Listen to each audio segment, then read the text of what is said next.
Samantha never imagined a missing package could unravel a web of deceit, but when she caught Daniel Harper, the HOA president, stealing her mail, she stumbled into a scandal that would shake her neighborhood to its core.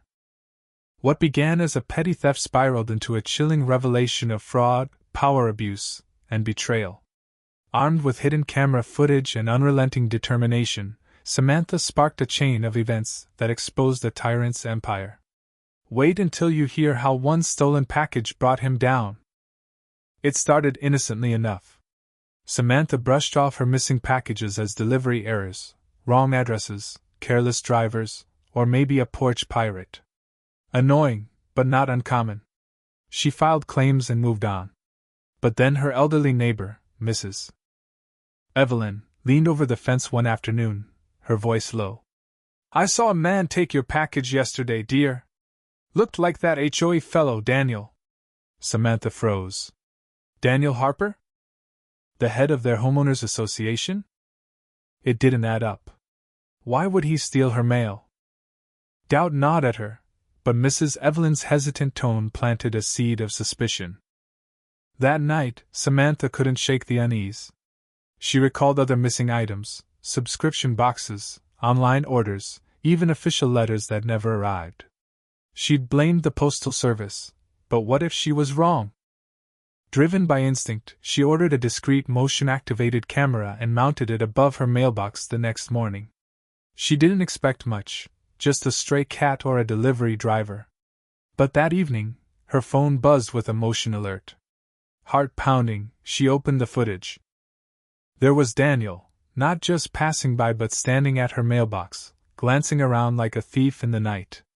In one swift move, he grabbed a small package, tucked it under his arm, and strolled away, calm and entitled. Samantha's blood boiled. This wasn't a mix-up. It was deliberate. Fury tempted her to confront him, to shove the footage in his face and demand answers. But a deeper instinct warned her, this was bigger than one package. If she wanted the truth, she had to be strategic. For days, she watched Daniel's every move, noting his routines. What she saw chilled her. He wasn't just a nosy HOA president enforcing petty rules. He was calculated, targeting specific mailboxes, pretending to inspect them as part of his duties. He'd flip through letters, pocket some, and walk away like it was routine. At the Wilsons' house, he pulled out an envelope, checked the return address, jotted something in a leather notebook, and slipped the letter into his jacket. Samantha's stomach churned. What was he after? Digging into the HOA bylaws, she found no rule granting him access to personal mail. His actions were illegal. Suspicion burning, she approached her neighbors. At first, they hesitated.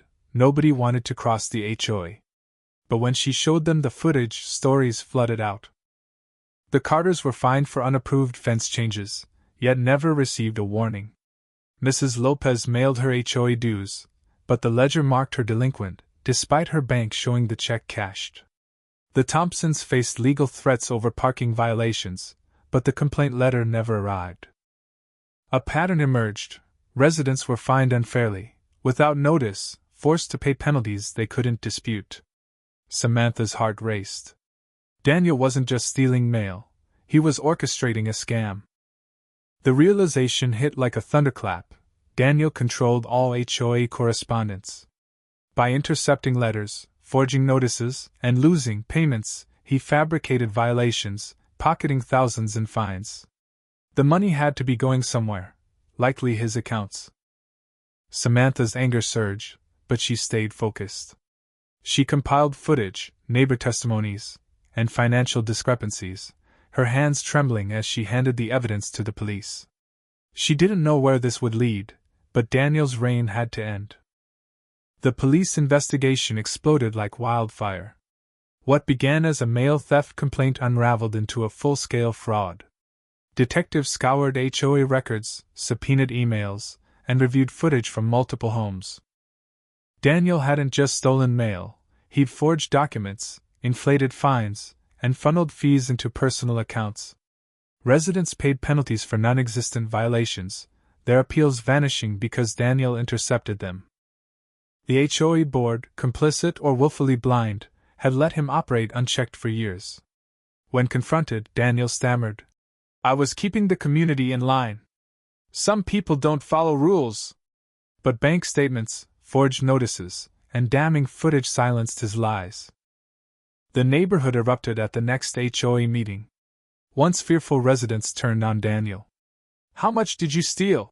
one shouted. "Where's our money?" another demanded. Board members, scrambling to save face, claimed ignorance. "We trusted Daniel to act independently," one stammered. Samantha, standing at the back, arms crossed, watched the chaos unfold. Daniel's smug facade crumbled. He looked small, cornered, a fraud exposed. His arrest was a spectacle. At dawn, patrol cars rolled up, lights flashing against manicured lawns. Officers knocked, and Daniel emerged, pale and disheveled, his arrogance gone. "Daniel Harper, you're under arrest for mail theft, identity fraud, and unlawful entry," an officer declared. Gasps rippled through the crowd.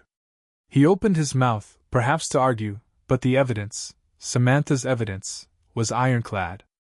As handcuffs clicked, he glanced at her, his eyes pleading, then defeated. She held his gaze, unflinching. He'd underestimated her, but she'd brought him down. The aftermath was electric. Neighbors lingered outside, some stunned, others triumphant. The HOA board's excuses, "We had no idea," fell flat. Residents demanded reform, new leadership, transparent finances, and an end to fear-based rule. Then, unexpectedly, board members approached Samantha. "We need someone who fights corruption," one said. "Will you join us?" She laughed, shaking her head. "I just wanted my packages back." But as she saw neighbors reclaim their voice, she nodded. "Maybe I can do more." Daniel's downfall wasn't just justice, it was a reckoning. One missing package exposed a tyrant, proving that one person's courage can topple a corrupt system. But was Samantha a hero or a troublemaker? Did she overstep by spying on Daniel, or was her vigilance justified? And what about the board's inaction? Were they victims or enablers? What do you think? Share your thoughts in the comments below. Was Samantha right to take matters into her own hands, or should she have trusted the system? And let's talk about trust in communities. When does vigilance cross into paranoia? Drop your opinions, hit that like button, and subscribe for more gripping stories. Your voice matters, so let's get the debate going.